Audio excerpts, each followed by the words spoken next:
Dr. Kaitlyn Regehr, I have you here today to talk about your new book of Smartphone Nation. I'm curious to know here from the start, what inspired you to study our relationship with screens? Why was this of interest to you? So, I think that we're all used to using this idea of screen time, which is the limiting the dosage of screen consumption, particularly for kids, to about 1 to 2 hours a day. And screen time emerged from pretty good research around childhood obesity and diabetes, and it was about physical health. That is to say, if you're sitting in front of a screen all the time, you're probably not moving around, and that's bad for our physical health. And that's still true. But screen time as a form of guidance was just about the quantity of consumption and not the quality of consumption. And so within my own parenting, I was really looking for some more tangible guidance about what quality consumption looks like. I think we all now understand the problem of algorithms. We understand this idea of the attention grabbing economy that seeks to hold us at any cost. We understand these as issues, but how do we actually take the next step and do something tangible in order to take greater control over these things? And so, in thinking about the quality of consumption, I started to develop something that looked like a food style pyramid to start thinking about how do we become more empowered and more intentional over our usage and over the type of content we are putting into our bodies by way of screens. Yes, and I wanted to make sure that I set the subtitle. So the subtitle is Building Digital Boundaries When Offline Isn't an Option. And I want to talk about that idea of offline not being an option. Your desire is to help people hold on to the benefits of technology while evading its dangers. I want you to unpack what that means to you and why the balance is so hard, specifically because it's so difficult to not feel. Yeah. So the thing is that the digital space has great value. And to us as parents, it has great value. The fact that we are freed from the desk, the fact that you can take that Friday afternoon off to push a swing simply because you have a smartphone, that is true. And that social media gave us platforms to speak from like never before. Particularly that is the case for women and minorities. And and so how do we hold on to the good of technology, the flexibility that it brings, the freedom, particularly for women and minorities? How do we embrace the fact that it has allowed women actually to be around their kids and maybe have a job at the same time and be much more flexible in that? How do we balance those good things with the bad things? And part of this is about actually understanding what this technology is built to do, what are appropriate uses of that technology, and what are the choices that we want to make for our kids around these technologies. So let's break that down. Let's first talk about younger children, which I think are often left out of this conversation. We often talk about social media usage in teens, but not so much about digital usage in young kids. But actually, we know that about 80% of kids from the age of 3 are on YouTube, an algorithmically driven, unregulated platform. And so, with that in mind, we need to be honest with ourselves that when we open up screens, when we put our kids in front of screens, we are making a choice. But that also means that we can make a different choice.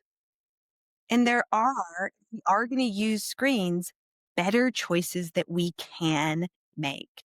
So, for instance, if you are going to be using screens for a young child, Generally, a bigger screen and a longer form content is better than a smaller screen and a shorter form content. Generally, we want to be thinking about engaged forms of viewing and quality viewing. So, if we're going to sit with our kids and watch a Julie Andrews film and have an engaged discussion about that film and talk to them about it and pause for breaks and use it as a jumping off point to maybe talk about World War II history or whatever that, whatever that springs to mind.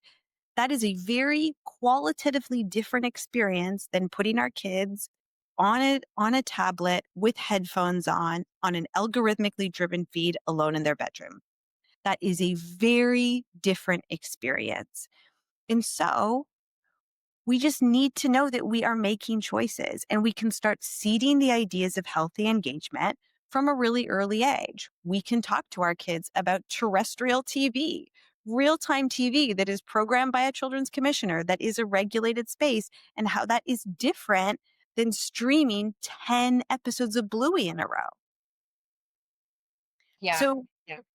what we want to be doing is starting to seed these ideas from an early age. And we also want to be encouraging our kids to talk about what they see on screens. So if you see something that doesn't make you feel good on a screen, we can talk about it. And we've created a safe space where we can talk about those things.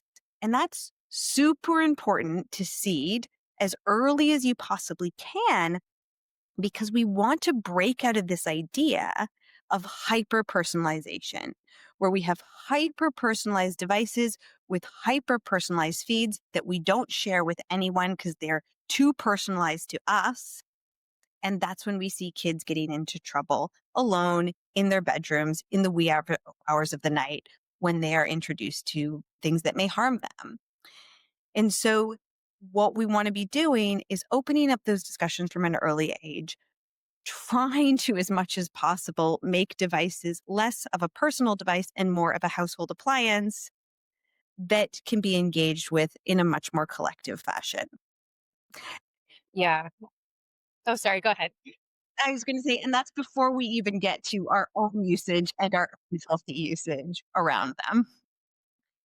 Yes, I want to make sure. I feel like you've been touching on your digital diet pyramid, how some of this stuff can be digital junk food. So you don't have to go into great depth about this. I do want to touch on that. And then I want to go back into, because I've talked about parenting and smartphones. Like I've talked about this topic a handful of times, but you really touch on some things that we've never discussed here on the show.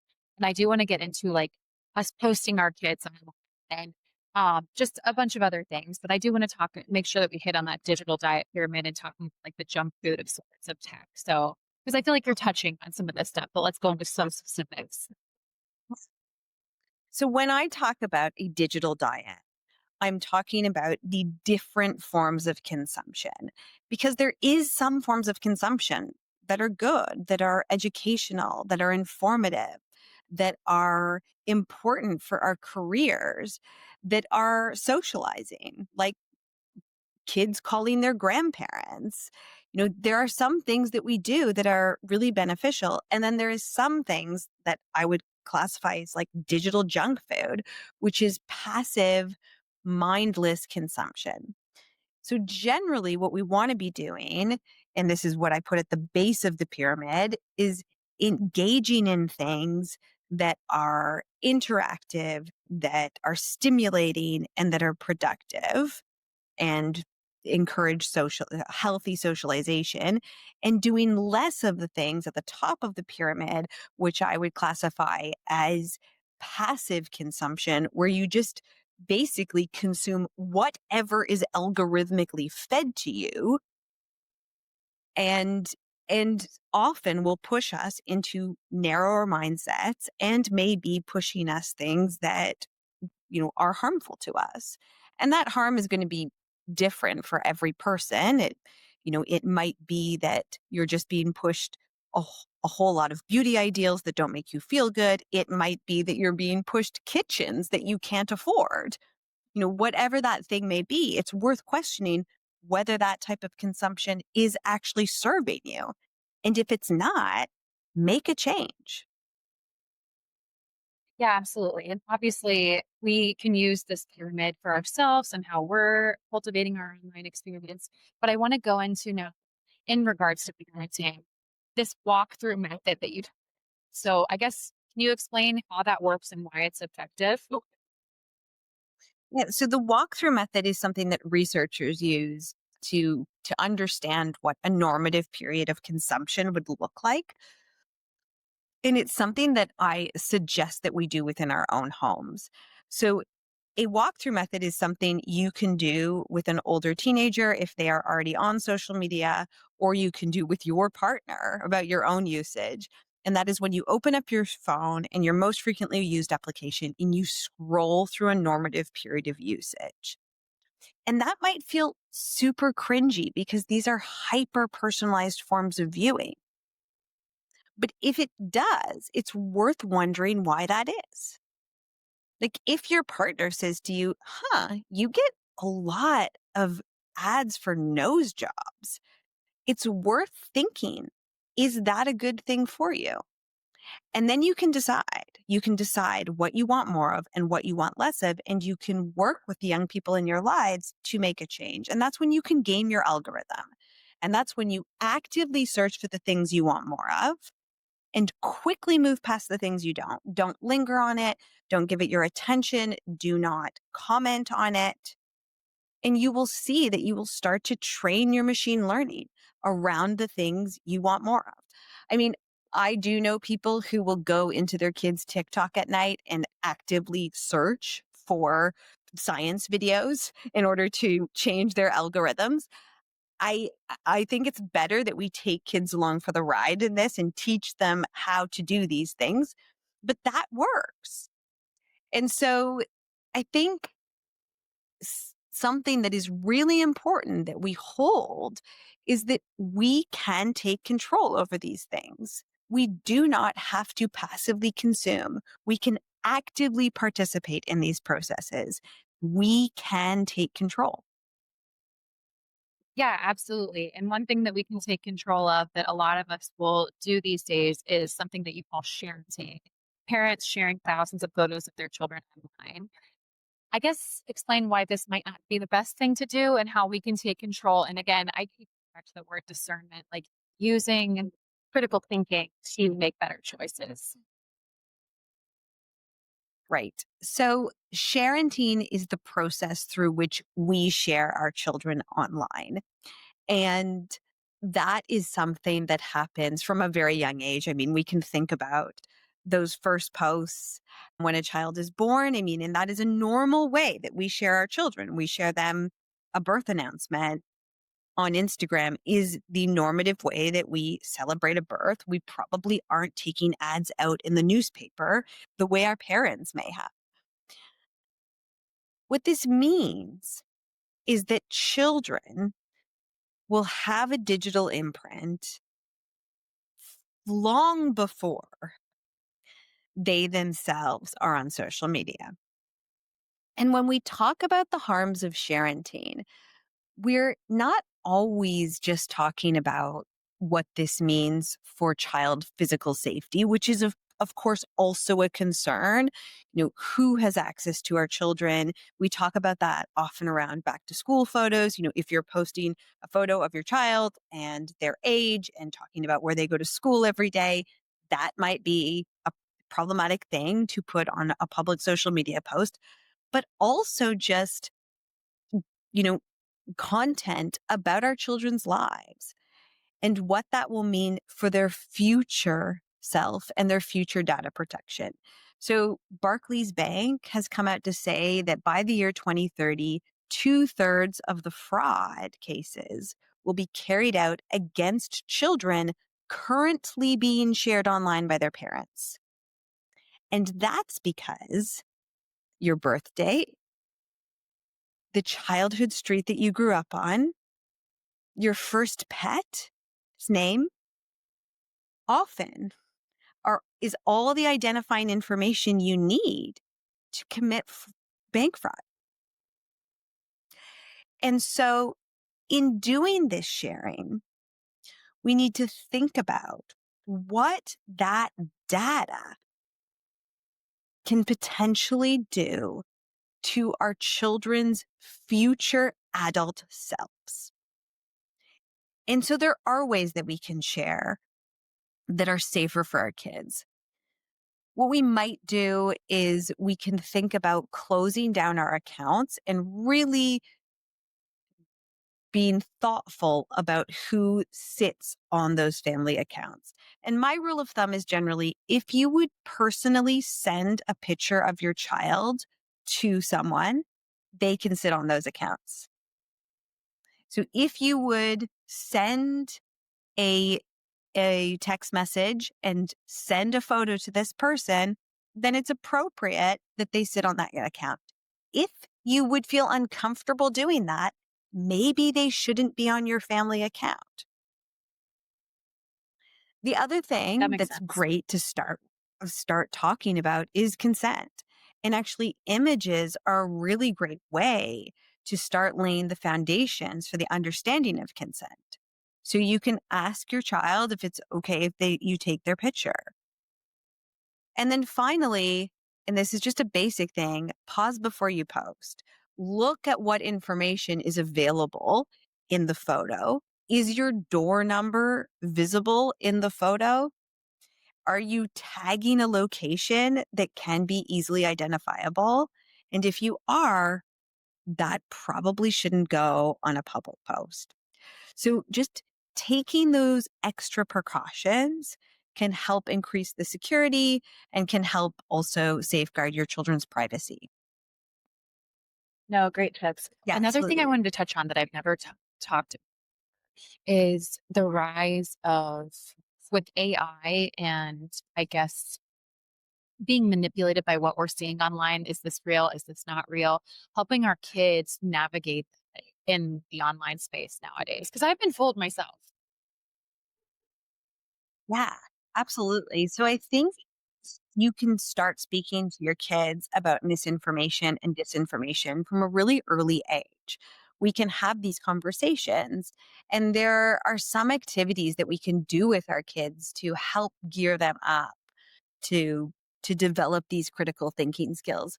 There is a platform called siteengine.com, and that platform allows you to put an image into it and it will give you a rating of how likely that image is to be faked.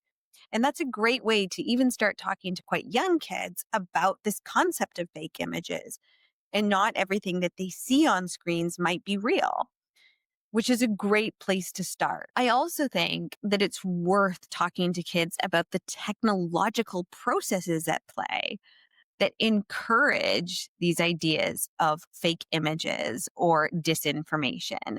And that is this idea of this attention economy, that the whole platform, the whole system is built to hold our attention as long as possible. And disinformation can be more attention grabbing than truth. And so discussing these ideas with them is a great thing to do. And you can actually do an exercise where you take a topic that's in the news and you actually look at how that topic is represented across a series of different media platforms, and you can talk to them about difference of opinion and the difference of opinion versus unfactual information. And I think gearing kids up to think critically about the digital space and to be aware of what they are seeing online and be use their discretion around it is a great thing to do, and it's something you can actually do earlier, I think, than people necessarily do. So the more you can kind of engage in these conversations and again, encourage conversations about what they are seeing online. I mean, for older kids, you might decide that you'll have weekly check-ins and they have to bring in one thing that they saw on a screen that made them feel good, one thing that made them feel bad, and one thing that made them question something. And then you'll actually get a pretty good overall view of what your teenager is consuming online. on a during a regular week, and create a safe space where you can have discussions about it. Yeah. Again, going back to this idea that like it's incredibly difficult to be completely offline. So how do we be intentional? And that's what I talk about here on Minimalist Moms is like, how do we cultivate an intentional life in all areas that we're participating in? Is that kind of what you mean in regards to the phone fed journal that you speak to in your book? Or do you want to elaborate a little bit more about that? So in order to make a decision about what you want your digital diet to look like, you need to understand what you're currently consuming. And we can do that by opening up, the applications on our phone and taking a look at our screen time and what our screen time breakdown is. But what that doesn't really show us is is our mood at the end of every session. And what it also doesn't account for is the reason we opened our phone in the first place and then where we ended up. So, and we all know this idea that we open our phone to answer one email or respond to one text and then find ourselves 10 minutes later doing something completely different. And that is, of course, because the device facilitates that. It is trying to pull us from one application onto another to hold us there longer and longer and longer. But what we can do in a phone fed journal by keeping track of our usage over a week is we can say, this is what I opened my device to do.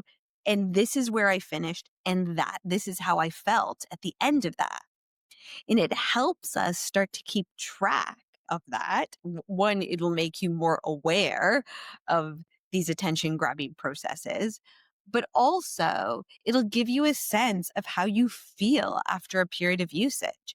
And if the device isn't serving you, or if you're doing this with a teenager at home and they're saying to you, this isn't serving me, I feel bad after I'm on this application, or every time I go and try and do this, I end up over here on this application, then you can start to be much more active in making a change. And this is what we are trying to do. We are trying to become aware of what our current usage looks like, where the device is serving us, where it is not serving us, and making a choice to make a change.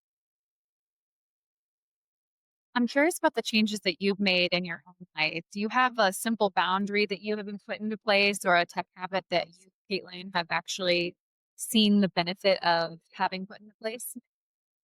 Yeah.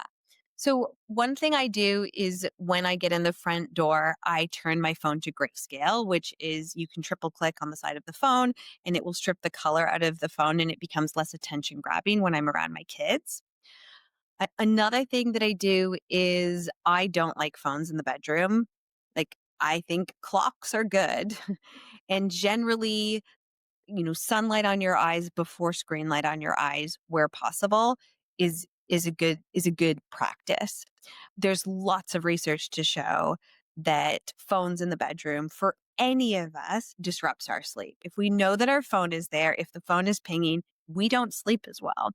For teenagers, this is even more the case. I don't think phones should ever be in a teenager's bedroom. And we know that a lot of time when harm is consumed, it can feel worse if the teenager consumes it while they're alone in the wee hours of the night. So, in terms of a physical boundary, I think that that is a strong physical boundary. And then do a digital spring clean often. And a digital spring clean is where you go through your device and you remove applications that you do not need anymore off of your main screen. And then within the application themselves, you go on an unfollowing spree. If it doesn't serve you, if it doesn't empower you, if it doesn't make you feel good, unfollow it. Unfollow, unfollow, unfollow. You don't need to still follow that brand if you already bought a swimsuit from them, because they're just going to keep pushing you more swimsuits and make you feel like the one you bought in the first place was the wrong one. So unfollow things that don't serve you and do it regularly. It's like a deep clean of your phone. Absolutely. On my personal account, I don't follow more than 400. people, which it's like 400 people. How can you even stay on top of that many people? But at one point, I was really into watching The Bachelor, The Bachelor, Bachelorette. And so I would start to follow those people, be like, Right. oh, what are they up to? And then I realized I'm like, I am wasting my life and my energy keeping up with some stranger that it's just such an unnecessary use of my time. They could be better invested in those 400 people that are actually people that I maybe not regularly see, but it's like these are the people. And then again, with the brands, if we're talking about our consumption habits here on this minimalism podcast, you just feel overextended. So I think making it a set number of people and not following thousands of people just helps declutter your mind as well. Mhm. Well, is there any other word of advice that you'd like to leave with listeners before we wrap up? I just think that the more you can move away from being a passive product that just consumes whatever is put in front of you into an active participant, the better. We can be much more empowered over these processes and be much more in control. And it's something that we should also be teaching to the young people in our lives. 100%. Well, where can listeners connect with you online and grab a copy of your book if they want to learn more? So you can pick up Smartphone Nation now everywhere that books are sold. And I am Kaitlyn Regehr on Instagram.